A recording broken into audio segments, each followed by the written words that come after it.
Donc voilà, je vais vous parler de comment ça se passe concrètement l'évaluation du risque chimique dans les TPE, PME et comment on peut aborder ça. Tout d'abord, un petit tour d'horizon, simplifier le contexte. On parle de la TPE jusqu'à la PME. Alors, je vous ai indiqué voilà, la différenciation. En fait, c'est en termes de nombre de salariés.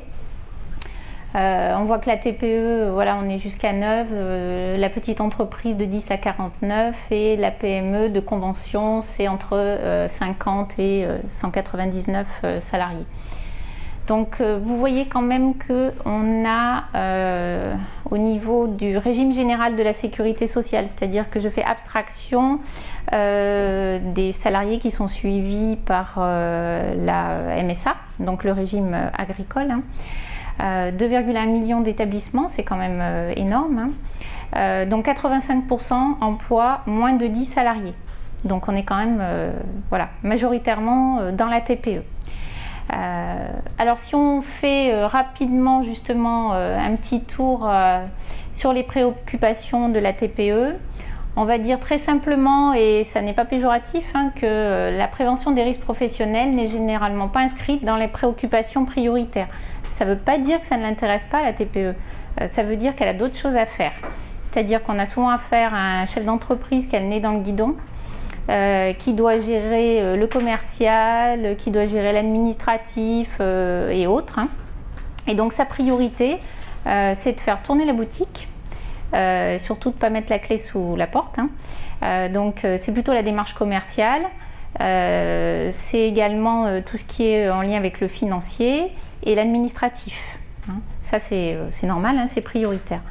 Et puis quand il y a du temps pour le reste, on va dire que c'est un petit peu quand même de prévention des risques professionnels. Mais voilà, je vous en dirai un petit peu plus, mais ça ne veut pas dire que le chef d'entreprise ne s'y intéresse pas non plus. Voilà. Même si les résultats sont là. Alors le document unique, alors là c'est le serpent de mer qui, c'est toujours la même problématique. C'est souvent perçu comme quelque chose d'administratif et une contrainte réglementaire et un bout de papier. Alors j'espère qu'il n'y a pas de comptable dans la salle, sinon ils vont, voilà, pour leurs petites oreilles. Mais concrètement, le comptable expliquant cela à la TPE comme un papier administratif, et souvent même le comptable commence à lui expliquer qu'il va pouvoir l'aider pour le faire, au sacrilège. Donc ce que je dis au comptable généralement, il s'occupe de la comptabilité, puisque c'est son boulot, le reste c'est pas son job. Donc il le laisse à ceux qui savent faire et ça se passera bien mieux. Voilà. Et alors vous allez me dire le risque chimique dans tout ça, alors là le risque chimique là c'est encore pire. Donc il faut savoir que ça c'est une étude qui a été commanditée entre guillemets par l'INRS, donc c'est une étude via Voice INRS de 2015 au niveau des TPE. Alors quand on interroge les chefs d'entreprise, alors déjà on en a plus de 40% qui ne citent pas de risque professionnel. Voilà, rien. C'est pas ce qui leur vient à l'idée quand on leur demande qu'est-ce qu'ils estiment être, voilà, est-ce qu'il y a des risques dans leurs entreprises. Voilà, instinctivement, ils n'ont pas de réponse spécifique sur le sujet. Et quand ils citent certains risques, les risques liés à l'utilisation aux émissions de produits chimiques, finalement, ça arrive en 10e position. Donc, c'est 9%. Parmi ceux qui ont cité des risques. Donc, voilà, ça n'est pas grand-chose. Et comme étant des risques auxquels sont exposés leurs salariés. Voilà. Donc, c'est-à-dire qu'ils ont voilà, la conscience, là. Voilà. Donc, ça fait pas... c'est tout petit. Si on regarde les résultats d'une étude de la DARES, donc la DARES étant liée au ministère du Travail, de juillet 2017, on s'aperçoit quand même que les expositions aux agents cancérogènes apparaissent plus fréquentes pour les salariés de TPE et PE, c'est-à-dire jusqu'à 49 salariés. Bon, voilà, c'est un constat. On s'aperçoit également aussi que 49% des salariés des TPE exposés à un agent cancérogène ont une protection individuelle mise à disposition. Bon, on peut se dire, c'est pas si mal, c'est mieux que rien. Après, quid de l'efficacité d'une protection individuelle? Alors ça, je peux en raconter pendant des heures. Mais le plus simple, c'est à l'heure actuelle la mode de la barbe de 3 jours. Et je trouve fantastique. Hein. Voilà, messieurs, hein, désolé. Et le masque de protection respiratoire sur la barbe de 3 jours, voire plus. Alors moi, j'aimerais bien voir quel est le facteur de protection réel. Hein. Mais si on fait un test, on va dire un fit test hein, avec goût amer, goût sucré, bon, en rien de temps, on s'aperçoit que le salarié dit « Ah, bah, je sens, ça sent le sucré » avec son masque. Ah ben oui, c'est normal, il n'y a pas d'étanchéité. Enfin bon, ça, j'en passe et des meilleurs hein, sur la partie équipement de protection individuelle, les gants non adaptés, avec perméation plus, voilà. Bon, on a quand même 34% qui n'ont ni protection individuelle ni protection collective. Donc ça interroge, quand même, c'est un petit peu gênant. Voilà.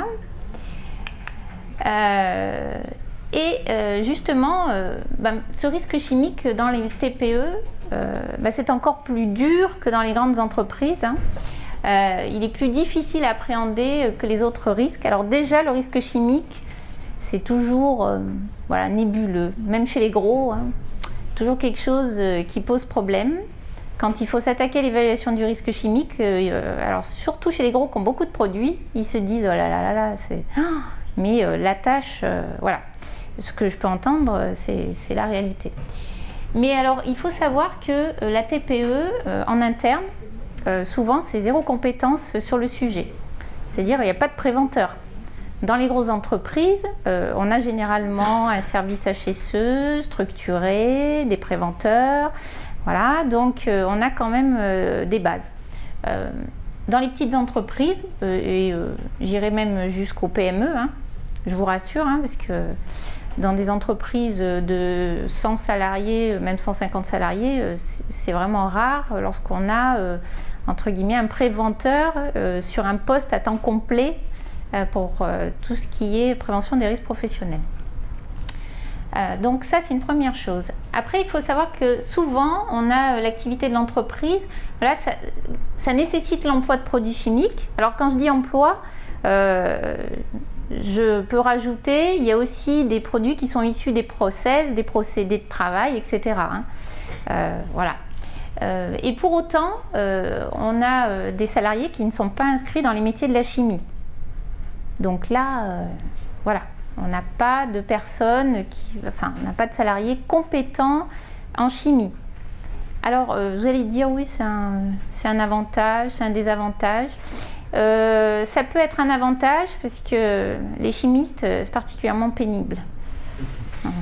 J'ai pas de mal pour le dire, je suis chimiste. Hein. Alors, on est particulièrement sot. Hein, on part du principe, comme on est chimiste, déjà, on est immunisé. Souvent, c'est ça. Voilà, je sais pas contre quoi, mais voilà. On ne se pose pas forcément les bonnes questions et quand on a un préventeur qui vient nous expliquer comment gérer le risque chimique, généralement on le renvoie dans ses 100 mètres en lui disant voilà, je suis chimiste donc je gère. Voilà. Donc c'est plus compliqué même, je pense, de faire prendre conscience aux chimistes de la réalité voilà, du risque chimique. Je pense qu'on est en grande majorité, faut l'avouer, dans le déni hein, aussi.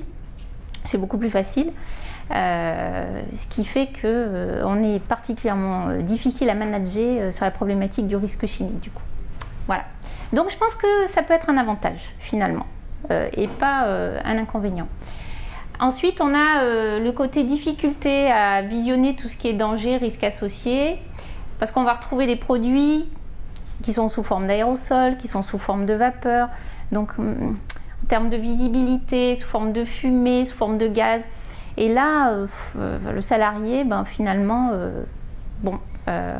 ça ne se voit pas, mais le chef d'entreprise non plus, il ne se pose pas forcément de questions sur le sujet.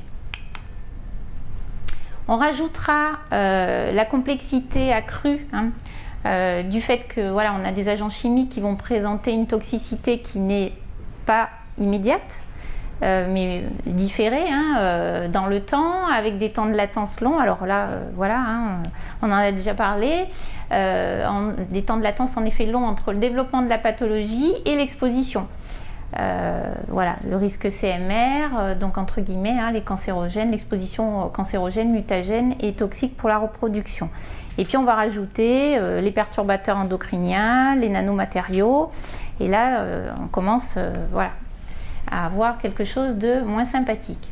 Ensuite, la même chose, on a abordé le sujet, difficultés liées également au fait que les expositions, forcément, sont multifactorielles. On est d'accord que dans l'entreprise, on est dans les mêmes configurations finalement que dans l'environnement, si ce n'est que là, on va être exposé aux polluants qui sont dans l'entreprise et aux multiples polluants. Donc en fait, on est dans les mêmes configurations. Et là, comme on a pu le voir, quid de synergie, pas synergie, potentialisation, pas potentialisation, et puis alors là c'est fini. Bon, alors ça, entre guillemets, ça c'est, je n'aborde jamais ce sujet en TPE. On est tranquille, on n'arrive pas jusque-là, c'est pas possible. Et du coup, comme je travaille quand même dans un service de santé au travail, on se dit, voilà, qu'est-ce qu'on peut faire, sachant que parfois les services de santé au travail sont considérés comme les empêcheurs de tourner en rond, sont pénibles, ils nous demandent des choses. On est mal perçu aussi, on est considéré comme du contrôle. Non, on n'est pas du contrôle, c'est pas notre job de faire du contrôle. Parfois les relations sont complexes. Le médecin du travail a mis des inaptitudes, a mis des restrictions d'aptitude, etc. Donc, on est souvent perçu finalement comme l'empêcheur de tourner en rond qui va venir, entre guillemets, expliquer ce qu'il faut faire et ne pas faire. Alors nous, dans le service, on s'est posé ce genre de questions en se disant comment on peut, nous, intervenir, avancer dans la prévention des risques professionnels et notamment sur le risque chimique, tout en n'étant pas perçus comme des empêcheurs de tourner en rond et surtout pas en arrivant dans le yaka faucon et débrouillez-vous. On verra après. Alors on s'est dit, en termes d'objectifs, on va accompagner les TPE, les PME vers une démarche de prévention du risque chimique qui est volontaire. À la fin, c'est eux qui finalement vont décider et qui est autonome. C'est-à-dire que on va leur mettre le pied à l'étrier, mais à un moment, on se débrouille un peu tout seul aussi. Après, ils vont gérer la problématique. Nous aussi, ce qui nous intéresse, évidemment, c'est de réduire les expositions des salariés aux agents chimiques dangereux, et notamment les CMR et autres. Ça, c'est vraiment une priorité. Et puis il faut répondre à nos missions et aux attentes des médecins du travail. Nous, les préventeurs, on travaille en équipe pluridisciplinaire, donc ce qui veut dire plusieurs médecins, mais on est, entre guillemets, sous la responsabilité du médecin du travail, qui est l'animateur de l'équipe pluridisciplinaire. Donc, qu'est-ce qui est intéressant pour le médecin sur le volet médical, et ça, c'est quelque chose que les entreprises commencent à toucher du doigt aussi quand on leur explique vraiment le but aussi en termes de suivi médical, c'est d'améliorer la traçabilité et le suivi de l'état de santé des salariés. Parce que pendant des années, on a dit on va faire des prises de sang. On va faire des prises de sang, mais ce n'est pas la boule de cristal, la prise de sang. D'ailleurs, les médecins, quand on échange avec... j'ai des collègues médecins, on échange, ils me disent oui, mais la prise de sang, en fait, c'est pas ça qu'il faudrait faire. Il ne faudrait pas faire une prise de sang. Ça sert à rien. Sauf dans certains cas. Voilà, donc il faudrait pouvoir avoir une idée de finalement ce à quoi les salariés sont exposés, sortir des priorités dans tout ça, donc ça s'appelle l'évaluation du risque. Voilà, et une fois qu'on a tout ça, voir finalement quels sont les gros méchants, est-ce qu'ils ont des indicateurs biologiques d'exposition, etc., etc. Bon, donc ça fait partie de nos objectifs. Alors, comment impliquer ces entreprises? Il va falloir tenir compte de leurs besoins, ça c'est une première chose, et susciter des attentes, hein, parce qu'il y a une différence entre les deux. En fait, leurs besoins, c'est simple, hein. Il va falloir faire du chiffre. Donc, en gros, c'est productivité, efficacité, qualité de ce qu'on vend et amélioration de la performance. Bon, si on n'a pas compris ça, en fait, on va rien faire, on va pas avancer. Si on a compris qu'ils avaient des besoins et qu'on doit en tenir compte, on va essayer de leur faire comprendre que santé et performance, il y a un petit lien, voire un gros lien. Et puis, si on les accompagne, on va dire vraiment, correctement, on va susciter des attentes. Et là, du coup, ils vont nous poser d'autres questions. Et on va pouvoir aller plus loin et du coup, on va pouvoir avancer. Du coup, si on veut vraiment en arriver là, il faut commencer par aborder la problématique par une approche métier. C'est-à-dire que quand on rentre dans l'entreprise, nous on est quand même extérieur. Alors déjà on ne rentre pas avec un chapeau de cow-boy, ça ne marche pas. En leur disant ça c'est pas bien, ça c'est pas bien. Alors ça c'est totalement inefficace. Mais plutôt sur nous on s'intéresse à votre métier et on a envie de savoir comment vous travaillez. Et alors là, tout de suite c'est beaucoup plus simple. Et faut être sincère en fait.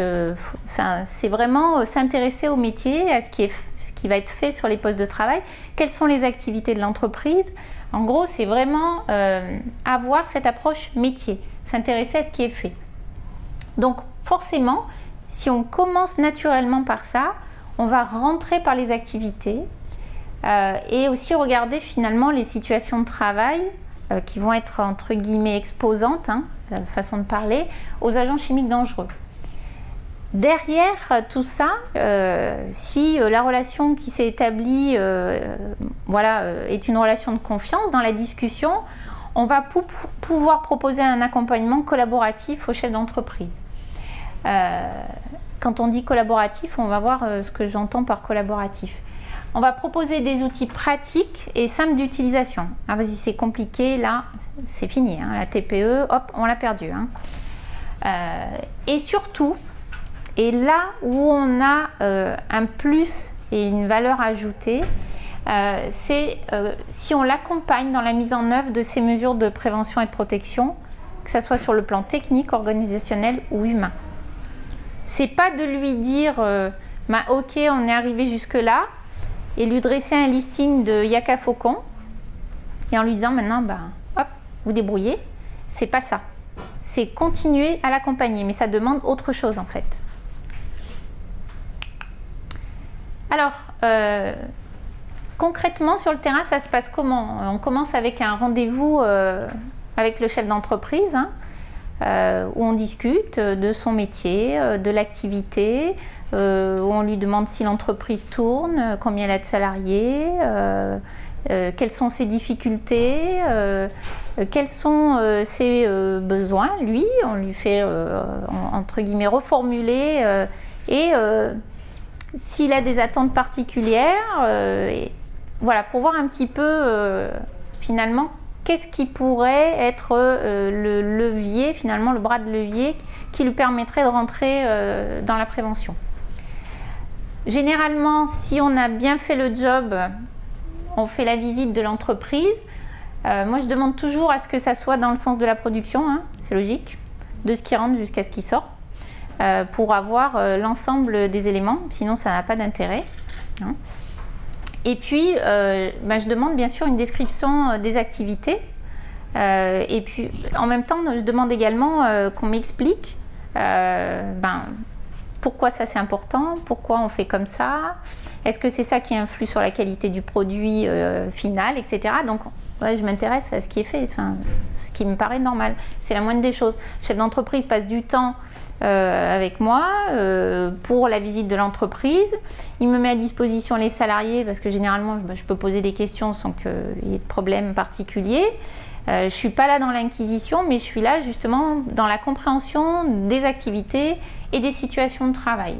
Donc du coup, c'est les observations au poste de travail, hein. En gros, sur une demi-journée, c'est un premier repérage, juste pour avoir une idée.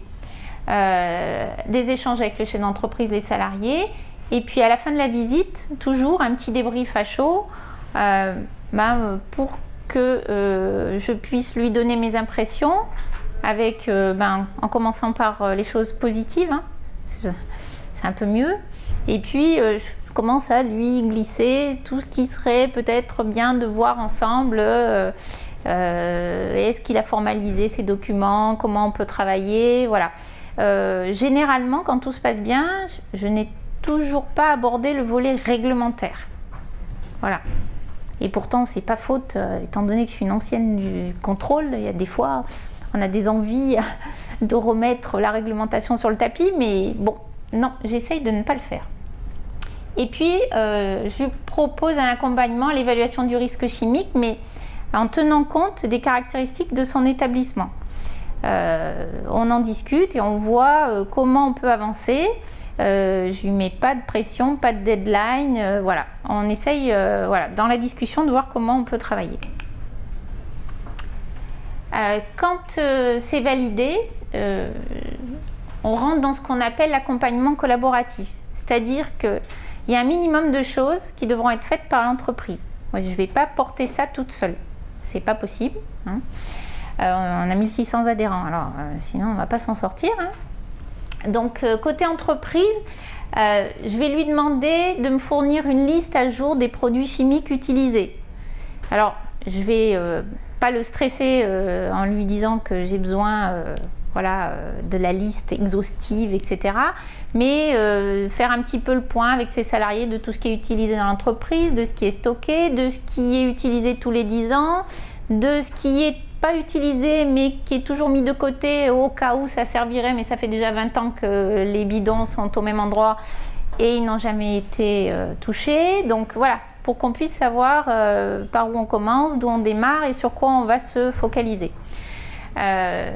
Alors après, je lui parle fiche de données de sécurité. Là, tout de suite, ça devient un petit peu plus compliqué, mais c'est pas grave. Je commence à lui expliquer ce que c'est qu'une fiche de données de sécurité. Et je lui dis que normalement, c'est une obligation de ses fournisseurs de lui transmettre les fiches de données de sécurité. Donc, je lui demande d'essayer de les récupérer. Voilà. S'il faut, je lui donne un petit courrier déjà tout prêt pour qu'il puisse envoyer à ses fournisseurs, surtout les plus récalcitrants, pour leur rappeler leurs obligations réglementaires. Voilà. Et j'essaye aussi de lui expliquer que si la fiche de données de sécurité a moins de 3 ans, c'est mieux. Alors certes, c'est pas réglementaire, ça. C'est une recommandation INRS, mais je reste là-dessus. Bon, après, je lui explique pas exactement pourquoi moi je préfère qu'elle ait moins de 3 ans. Enfin, sur le volet réglementaire, j'essaye de ne pas le stresser. Et je lui dis simplement, comme ça elle est à jour et on sait ce qu'il y a dans vos produits. Je lui demande de désigner un référent dans l'entreprise qui va acquérir un premier niveau de compétence auprès du préventeur qui intervient, du service de santé. Alors, premier niveau de compétence, ça va être plutôt dans les échanges, dans la lecture des pictogrammes du CLP, des étiquettes, un minimum de lecture rubrique 2 de la fiche de données de sécurité, un peu rubrique 3 et voilà. J'essaye de lui expliquer qu'il a besoin d'un référent. Après, il me dit qu'il n'avait jamais entendu parler de ça. Et là, je peux lui dire que c'est écrit dans le code du travail. Voilà.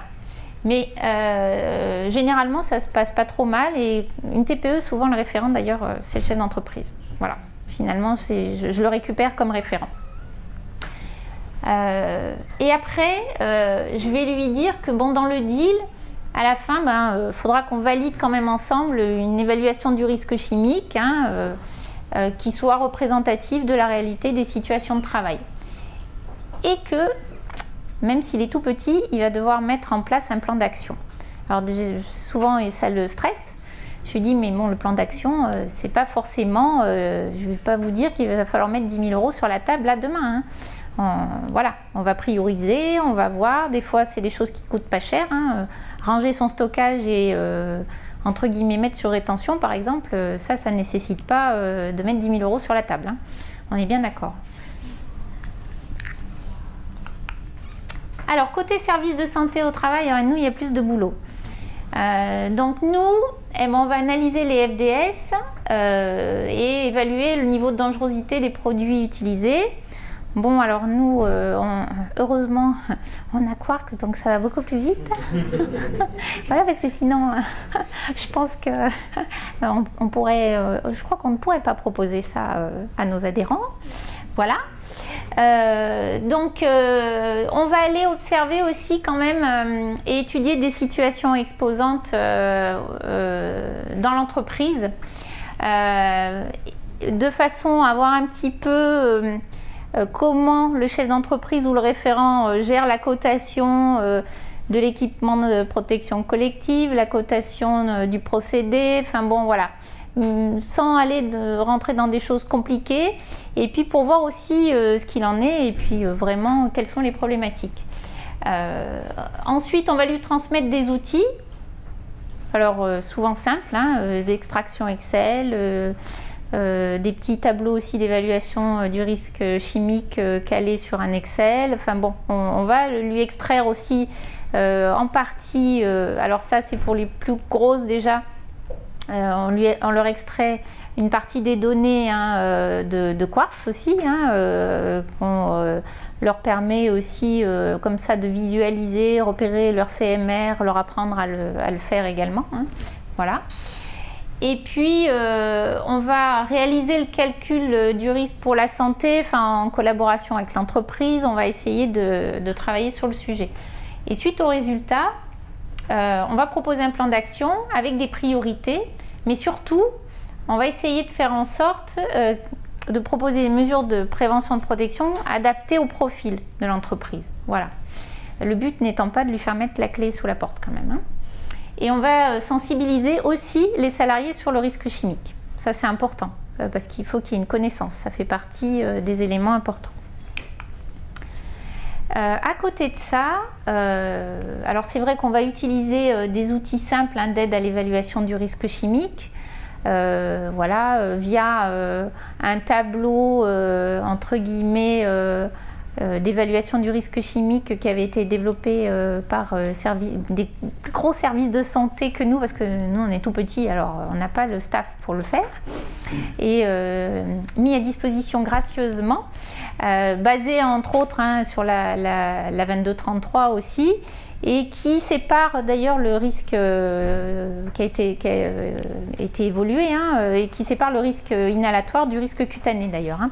Ce qui est quand même intéressant pour les entreprises.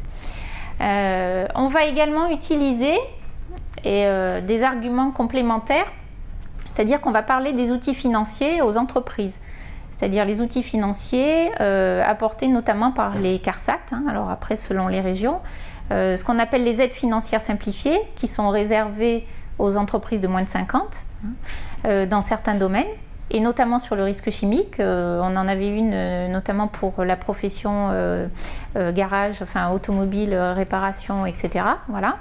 Où là, il y a des sous qui sont mis sur la table, entre guillemets, par la CARSAT, pour participer au financement de matériel permettant la réduction des expositions aux polluants. Voilà. Alors ça, les AFS, c'est que pour les moins de 50. Donc tout ce qui est au-dessus, hop là. Alors après, il y a les contrats de prévention pour tout ce qui est au-dessus, mais voilà, là on rentre dans une autre démarche, mais c'est également possible d'avoir des financements via un contrat de prévention, à condition que la branche pro de l'entreprise ait signé une convention nationale d'objectifs avec la CNAM-TS au niveau national. On a d'autres relais. Alors, les branches pro, nous, au niveau du service de santé au travail, on a de bonnes relations, par exemple, avec le CNPA, qui est une des branches, entre guillemets, pro de la réparation automobile. On a d'autres relais. On a aussi des relations avec certains référents de CCI, avec lesquels on peut travailler. On a également le service prévention de notre secteur. Nous, on a d'excellentes relations avec nos ingénieurs et contrôleurs, techniciens CARSAT.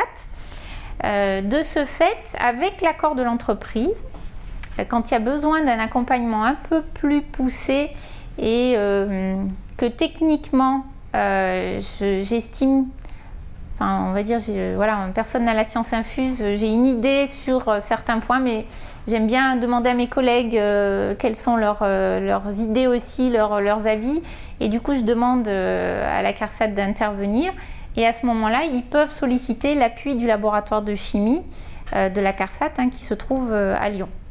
Et généralement, on intervient par la suite conjointement dans l'entreprise pour faire un appui. Et bon, la plupart du temps, là, on est sur l'appui technique. J'en parlerai avec les exemples.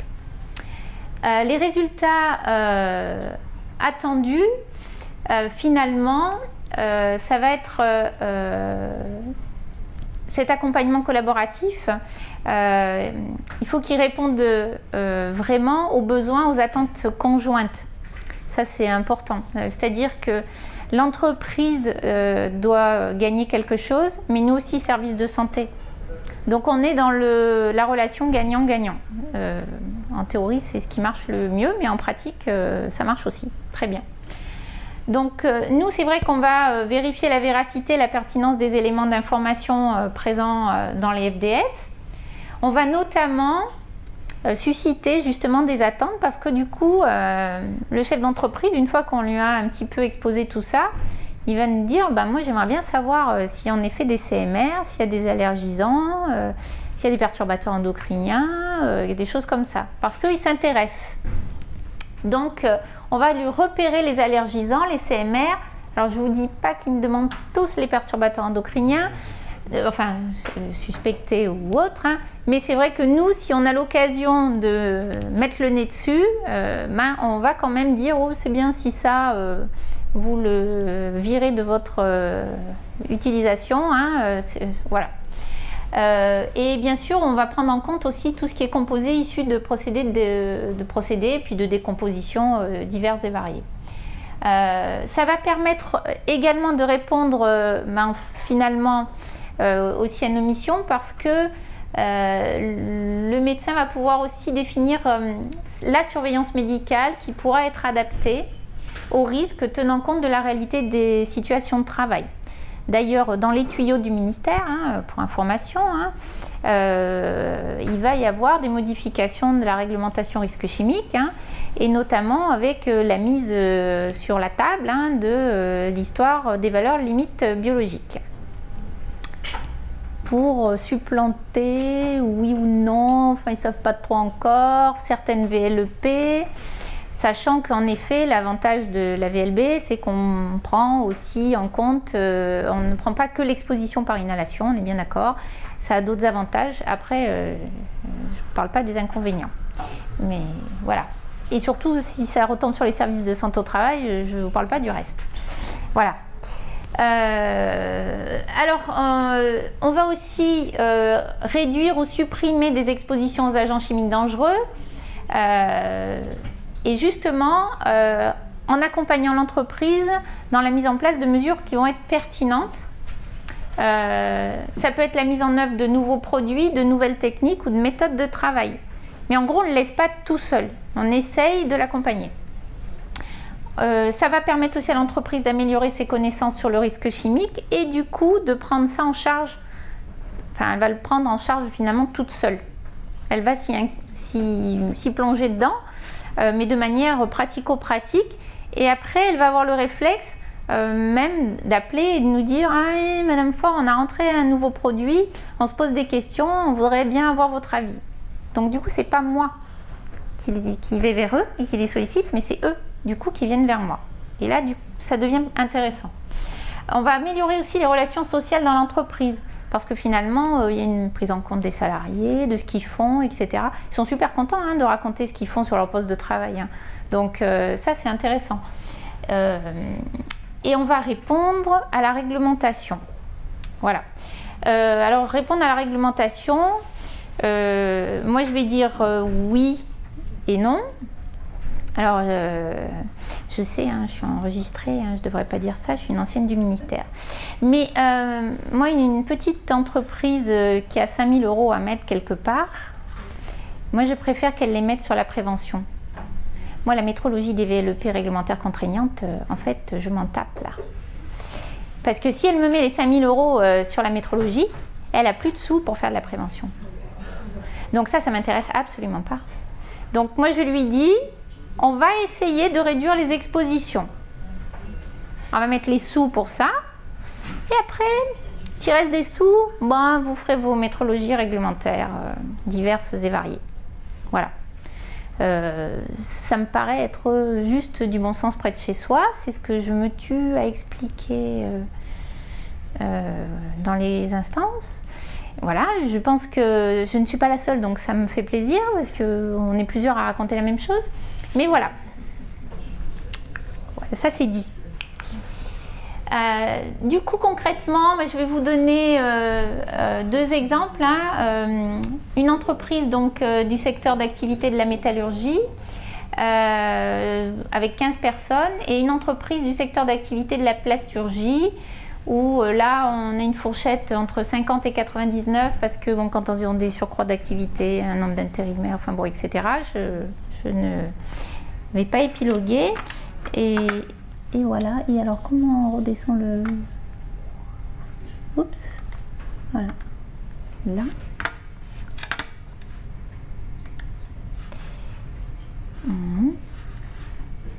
Là. C'est bon? C'est bon. Voilà. Alors, là, il s'agit d'une petite entreprise. On a 15 salariés, donc ça reste modeste. Activité principale, fabrication de pièces métalliques. Ils ont moult clients. Programmation, donc ce qu'on retrouve, de la programmation sur machine, du découpage. Alors découpage, on a du découpage au jet d'eau, découpage au laser. On a du pliage, donc avec presse-plieuse, de l'emboutissage, de l'assemblage par soudage avec de la finition, puis après emballage, expédition, voilà. Donc là, on avait eu un premier contact pour un accompagnement à l'évaluation des risques professionnels. C'est une entreprise qui était en souffrance parce que, on va dire, accident du travail mortel. Là, on est arrivé, c'était quand même assez terrible, un chef d'entreprise qui venait de racheter l'entreprise. Ça faisait 4 mois qu'il était chef d'entreprise, jeune. Et voilà, donc il n'avait pas encore eu le temps de faire le tour, entre guillemets, de la problématique prévention des risques professionnels. Il avait racheté l'entreprise en l'état. Je me suis retrouvée devant un chef d'entreprise choqué, des salariés choqués et derrière une demande d'accompagnement pour l'évaluation des risques professionnels. Donc on a travaillé ensemble sur le sujet et du coup, en faisant la visite d'entreprise, on a commencé à discuter risques chimiques. Et donc là, il m'a dit, est-ce qu'on peut faire aussi l'évaluation du risque chimique? Donc là, on a travaillé ensemble sur finalement le recueil des éléments, comme d'habitude. Alors il a fait son listing à l'aide de ses salariés. Il a fait le tour de ce qu'il y avait dans la boutique. Alors je ne vous ai peut-être pas tout mis là, parce qu'il y a d'autres choses. Nous, ça nous a permis finalement de voir qu'il y avait quand même des agents chimiques dangereux, parmi lesquels des CMR, des allergisants et des perturbateurs endocriniens, notamment dans le savon d'atelier. Voilà. Et là, on s'est dit que quand même, savon d'atelier avec des perturbateurs endocriniens, les gars se lavent les mains plus de 10 fois par jour. J'ai dit, on va essayer de trouver un autre savon d'atelier quand même. C'est pas indispensable d'utiliser celui-là. Voilà, ça c'est la petite anecdote. On a travaillé sur les situations de travail les plus exposantes aux agents chimiques dangereux. C'est pas une grosse boutique, donc c'était relativement facile à repérer. Et on s'est aperçu finalement qu'il y avait 2 situations qui ressortaient. C'était le décapage chimique, super, avec un mélange acide nitrique fluorhydrique. Quand on connaît la toxicité de la bête, on se dit qu'on n'a pas forcément envie qu'ils continuent à bricoler avec ça en entreprise et qu'il y a peut-être d'autres solutions. Alors ça, c'est les problématiques d'autres solutions. Alors là, les salariés me disent, oh bah non, pour décaper les soudures, je dis, oui, je comprends, mais on va essayer de voir ce qu'on peut trouver d'autre. Après, on a pas mal d'assemblage par soudage. Alors, 2 procédés différents. Hein, je passe un peu les détails. Du TIG et puis du semi-auto classique MIG-MAG. Là, on a 2 postes de travail. Il y avait un bras aspirant dans l'entreprise, là, qu'on voit ici sur la photo, donc un captage. Hein. Quand on a fait les essais, voilà, relativement efficace, rien à dire, mais que sur un poste de travail, sachant qu'il y en a 2. Donc bon, voilà. Alors, qu'est-ce qu'on a on a ensuite accompagné l'entreprise, mais on l'a aidée, on ne l'a pas laissée toute seule. Bon, déjà, ah oui, on lui a fait supprimer ses huiles de coupe avec libérateur de formaldéhyde par des huiles de coupe qui n'en contenaient pas. Alors je vous dis pas qu'on peut les boire les autres huiles de coupe, mais bon, elles ont déjà pas de libérateur de formaldéhyde, donc ça fait un cancérogène en moins. Ensuite, il utilisait pour le TIG des électrodes en tungstène thorium. Le thorium étant radioactif, là aussi on lui a dit qu'il y avait possibilité de substituer, et là il est passé en électrode en tungstène pur et au cérium. Ceci étant, je suis allée dans l'entreprise, je leur ai dit essayez, et en fonction de vos méthodes de soudage, voyez ce qui vous intéresse, et puis bon, après de ce qui est soudé aussi, hein, parce que ça dépend sur acier inoxydable ou sur alu, on ne va pas utiliser les mêmes. Et je leur ai aussi demandé s'ils avaient été formés sur le soudage, sur le réglage de leurs appareils, voilà, pour le soudage. Et j'ai un soudeur qui m'a dit oui, j'ai été formé. Et d'ailleurs, on m'a appris à réduire, enfin à modifier les paramètres de soudage pour réduire les émissions de fumée. Donc déjà, ça aussi, ça fait partie, ça contribue, voilà. Ensuite, on a travaillé sur la partie décapage. Alors là, c'était compliqué parce que, on voit peut-être pas bien, mais vous voyez ici une soudure non décapée. Alors déjà, il y a un problème de résistance des matériaux. Bon, ça, je ne rentre pas dans les détails. Mais à côté de ça, c'est très moche. Alors le client, il n'a pas du tout envie de voir là ces zones sombres là. Il faut que ça soit magnifique, super beau, que ça brille partout. Donc là, on ne peut pas passer en termes de qualité de produit. On va être obligé de décaper. Voilà. Le brossage, c'était pas envisageable au vu des types de pièces, etc. Donc le volet mécanique était plutôt compliqué. Et du coup, en cherchant, on a fait des essais avec un décapage électrochimique. Donc voilà, il y a un courant et un liquide conducteur qui contient de l'acide phosphorique. Alors bon, je me suis dit, on va voir ce que ça donne. L'acide phosphorique, c'est quand même moins méchant que le fluorhydrique nitrique. Bon, on va essayer. On a pris rendez-vous avec le commercial. Donc j'étais dans l'entreprise, on a fait les tests. Il s'est avéré que c'est une technique qui est hyper puissante, qui marche très très bien, qui permet de décaper mais de façon encore plus rapide, et surtout dans les coins, etc., et les petites pièces et tout, c'est assez bluffant. Mais par contre, moi je me suis aperçue lors du... Alors là, c'est le... Vous avez une... En fait, j'ai fait une capture d'écran parce que je l'ai filmé, du technicien qui ne met pas ses gants déjà, je vous le dis tout de suite, parce que bon voilà. C'est le commercial. Voilà, donc je ne ferai pas de commentaires. Voilà, donc là il fait les essais sur une pièce et ça dégage une petite fumée. Et là je me suis dit non mais c'est sympathique votre truc, mais est-ce que vous savez ce qu'il y a dans la fumée? Et là je me suis dit, il va me répondre non. Et ben si, ils ont fait les analyses. Il me dit on peut vous envoyer ça. Donc j'ai récupéré les analyses. En effet, il n'y a pas rien parce qu'il y a quand même quelques oxydes métalliques. Et bien sûr, mais alors dans des proportions, voilà, ils ont fait des analyses très poussées, etc., de ce qui peut être émis. Et après, il me dit, mais en fait, ce qu'on a majoritairement, c'est des dérivés du phosphore qui ne sont pas toxiques entre guillemets. Donc voilà, à la lecture de l'analyse, je dis bon, à discuter. Ceci étant, certains appareils disposent d'un système d'aspiration intégré. Donc du coup, ça règle le problème du captage. Et pour ceux qui n'en disposent pas, de toute façon, à partir du moment où il y a déjà un captage au niveau du travail de soudage, il suffit que l'opération soit faite sous un captage et voilà, on a une partie de la solution. Voilà.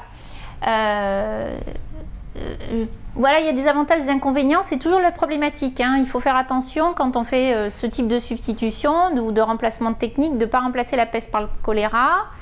Par contre, l'entreprise a adopté parce qu'en termes de performance, c'était particulièrement efficace, en termes de qualité de produit aussi. Et en fait, dans un laps de temps identique, ils arrivent à traiter plus de pièces que sur l'ancienne méthode. Donc finalement, ils sont partis avec ça. Alors maintenant, c'est une entreprise du secteur d'activité de la plasturgie. Donc là, c'est plus gros. En termes d'activité, c'est fabrication de pièces en matière plastique, polyéthylène, polyuréthane. Donc pour l'industrie automobile. Donc là, on a de l'injection plastique sur presse. Alors là, comme c'est un petit peu plus gros et qu'il y avait déjà un travail sur le document unique et l'évaluation des risques professionnels, on est allé plus loin parce qu'il y a eu une demande d'une part du médecin du travail parce que bon, polyuréthane, vous voyez, les isocyanates, ok. Et en discutant avec l'entreprise, finalement, ils ont fini par valider le fait qu'on pouvait travailler sur l'évaluation du risque chimique et qu'on allait faire secteur par secteur, c'est-à-dire le secteur polyuréthane, celui qui pose le plus de problèmes, et après le secteur PE, hein, avec les presses injectées sur la partie PE, et en dernier, on allait faire leur service maintenance, hein, toujours la même problématique, les plus indisciplinés et ceux qui s'en fichent finalement de pas mal de choses et qui font comme ils veulent. Donc on a identifié alors pareil, hein, listing de tout ce qui était utilisé, etc. Après ce listing et récupération de l'ensemble des données, des fiches de données de sécurité, on a vu polyol isocyanate, ça on va dire que c'est en système clos. Ça arrive injecté au niveau de la presse. La problématique reste au niveau de la maintenance et au niveau de la libération d'isocyanate monomère lorsque il y a l'ouverture de moule et qu'on sort les pièces. Donc là, c'est vrai que, comme je leur ai dit, pour avoir vraiment une idée de ce qui peut être libéré, on va finir par de la métrologie. Mais c'est pas moi qui fais. Voilà, je ne ferai pas. Ensuite, pour le reste, en fait, ils utilisent des démoulants parce que pour que la pièce ne colle pas au moule, hein, on met du démoulant, sinon ça ne va pas marcher. Et on met également pour certaines pièces, hein, quand on veut les colorer, ce qu'on appelle de la peinture fond de moule. Voilà. Ils ont des nettoyants moules et ensuite les nettoyants pistolets parce qu'en fait, c'est les pistolets classiques à peinture, hein, qui sont utilisés. On s'est aperçu que les situations de travail les plus exposantes, finalement, c'était la partie pulvérisation des moulants et peinture fond de moule, nettoyage des moules, nettoyage des pistolets. Alors, en équipement de protection collective, et alors là, on s'est aperçu moult problématiques, hein. Il y a bien des dispositifs de captage intégrés sur les presses, mais peu efficaces. Alors, pas peu efficaces parce que les vitesses d'air sont basses, mais peu efficaces parce que, on va dire, les vitesses de pulvérisation comparées aux vitesses, entre guillemets, voilà, d'air, ne permettent pas à l'ensemble des aérosols de partir dans le dispositif de captage. Voilà. Pour faire simple, on a déjà, dans les démoulants et peintures fond de moule, on avait repéré reprotoxique, truc pas trop sympathique. dans les deux. Donc là, discussion avec les fournisseurs pour essayer des démoulants et des peintures fond de moule moins toxiques et moins volatiles. On avait aussi une problématique de volatilité quand même. Ensuite, moi, à force d'être dans l'entreprise et de discuter avec les salariés, on s'est aperçu que déjà, ils ouvraient à fond leur truc. Voilà. Alors qu'on leur disait, non mais faut une pulvérisation douce, mais pourquoi? Parce que ça va plus vite. Et comme ça va plus vite, on finit les pièces avant. Voilà. Du coup, on consomme beaucoup de produits, on en pulvérise de partout, et surtout sur soi. Et voilà. Donc ça, j'aurais dit, il y a peut-être un boulot à faire. Bon, déjà pour les au niveau de l'arrivée d'air, hein, limiter, voilà. Et ensuite, essayer des nouveaux pistolets. J'avais eu idée de certains pistolets qui étaient beaucoup moins émissifs. Hein. Et donc, on a fait des essais. Pareil, je suis allée dans l'entreprise, il y avait le commercial et j'ai participé aux essais. Alors, vous voyez là sur la photo, c'est quand même relativement... Alors, je ne sais pas si on voit bien, mais ici, il est dans le brouillard. Hein. Mais vraiment, c'est assez impressionnant. Et vous voyez ici, là, la différence avec l'autre pistolet déjà. Rien qu'en changeant de pistolet. Bon, alors certes, hein, on lui a un peu quick la pression aussi sur l'air, hein, mais il y a un réglage. Et au début, il était inquiet parce qu'il disait non, mais il n'y en a pas assez. Et ça ne va pas marcher sur mon démoulant, tout ça. Et il s'est aperçu, et puis en plus, il ne le voyait pas. Parce que ce qui l'intéressait, c'était de voir qu'il y en avait partout. Et là, il ne voyait pas. Et il me dit, mais on ne voit pas. Je dis, ouais, bon, on va d'abord faire la pièce, puis après, on regardera. Et en fait, ça marchait très bien. Il n'y a pas de problème d'accrochage au moule, rien du tout. Donc, voilà. Ensuite, vous voyez ici derrière qu'il y a le captage. En fait, est perpendiculaire finalement aux vitesses qui sont impulsées par le pistolet. Hein, et donc, on a des vitesses d'air qui sont perpendiculaires aux vitesses des brouillards, entre guillemets. Et donc là, ils sont en train de tester des solutions, voir si en orientant le moule différemment, on pouvait améliorer l'efficacité des dispositifs de captage, voir un petit peu comment travailler aussi sur l'efficacité du dispositif de captage. Après, il y a une histoire d'entretien, de maintenance, etc.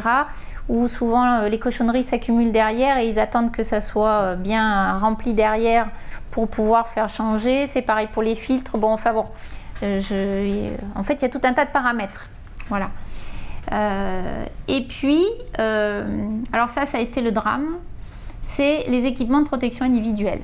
Ah, parce que les salariés, ils ne voulaient pas d'équipement de protection individuelle. Je veux dire, donc là, il a fallu négocier pour faire des essais, parce que je ne sais pas si vous voyez, mais quand même, ils peignent, enfin, ils font le peinture fond de moule, tout ça, à main nue. Hein. Donc la main qui tient le pistolet, il n'y a rien.